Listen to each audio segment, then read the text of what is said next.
Uy! Puta! Gulat ako doon na. Ito nga yung mga Lodi mga idol. Shout out doon sa mga loyalista ni Risa Hontiveros. Ha?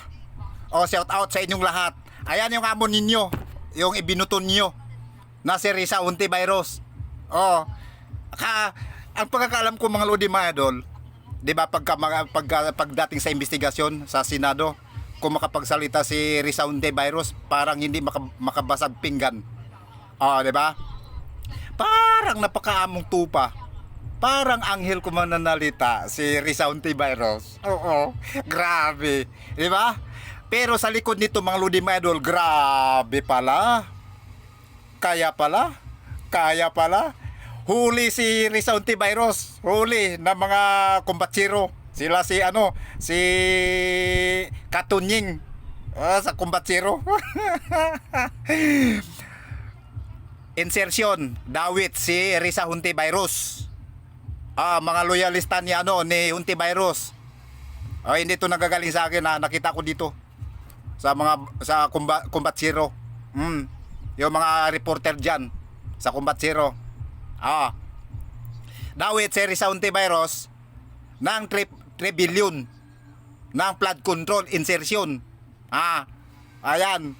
So para maniwala ka, ito panoorin ninyo mga Lodi mga idol, para magising ang diwa ninyo. Kasi ako man hindi ako makapaniwala din eh.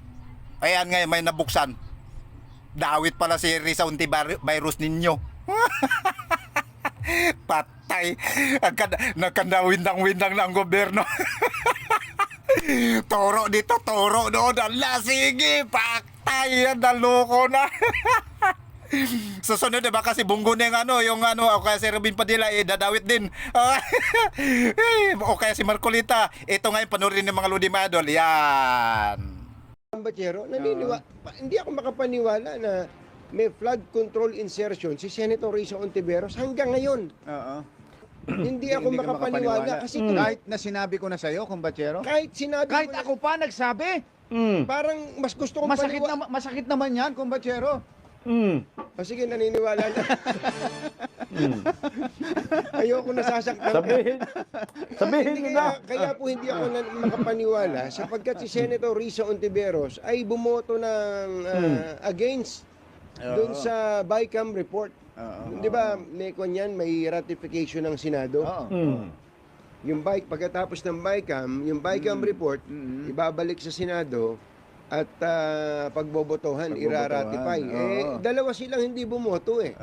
Si Senator Risa, saka si Senator Coco Pimentel, pareho silang Dalawang opposition. nasa minority. Kaya hindi ako makapaniwala na meron siyang insertion. Baka ang Na flood control na flood control. Oo. Baka iniisip niya hindi, ano lang to. Yun ang ceremonial function lang ng opposition. Ganon? Baka Parang ganon. ministerial sa parte ministerial. nila. Kaya lang, yun nga eh.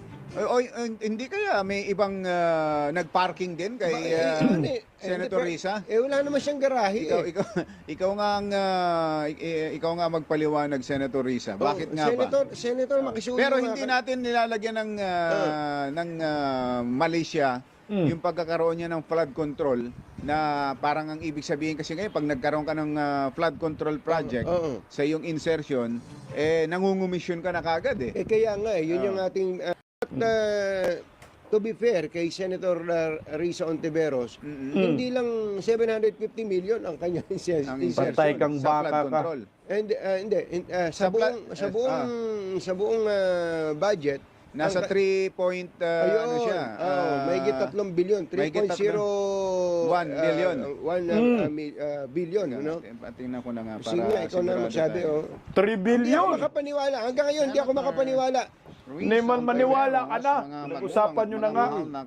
Mga tagang sumaybay, Uh-huh. ang kanyang kabuuang budget Saan mo ba nakuha yan? para sa 2025. Natawagan mo na ba, national budget. Yuel?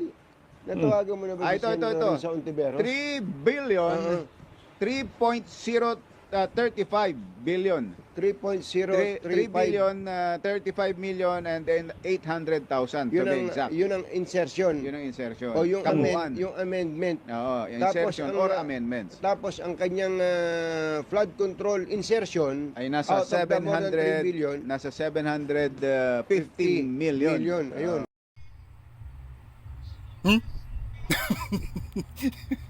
O ano, nakita nyo mga Lodi mga idol? Nakita nyo na si Risa Hontiveros na ibinuto ng taong bayan na mga loyalista niya, ayan, dawit. Ang nakakainis pa dito mga Lodi mga idol, nung huling hearing nila, pilit niyang dinadawit, binabalikan niyang 2016 to 2022. Kung ano na ba daw nangyari, tinanong niya si Diskaya noon. Oo, sabi ni Diskaya, ni Curb Diskaya, yung asawa lalaki ni oo nga, si Mister.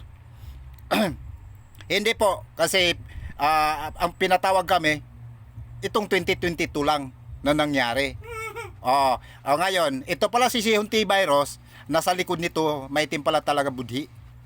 Akala natin mga Lodi mga idol, ibang walang kasalanan siya.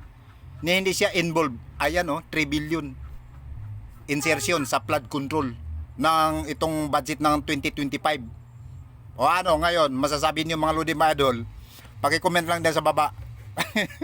Hindi to galing sa akin, kundi napanood ko lang din. Siyempre, maritis tayo ano bang gagawin natin? Mayroon tayong cellphone. Alangan naman, hanggang kamot lang tayo, 'di ba? Magsalita tayo, 'di ba? Okay, mag-comment ka na lang sa baba mga Lodi mga idol.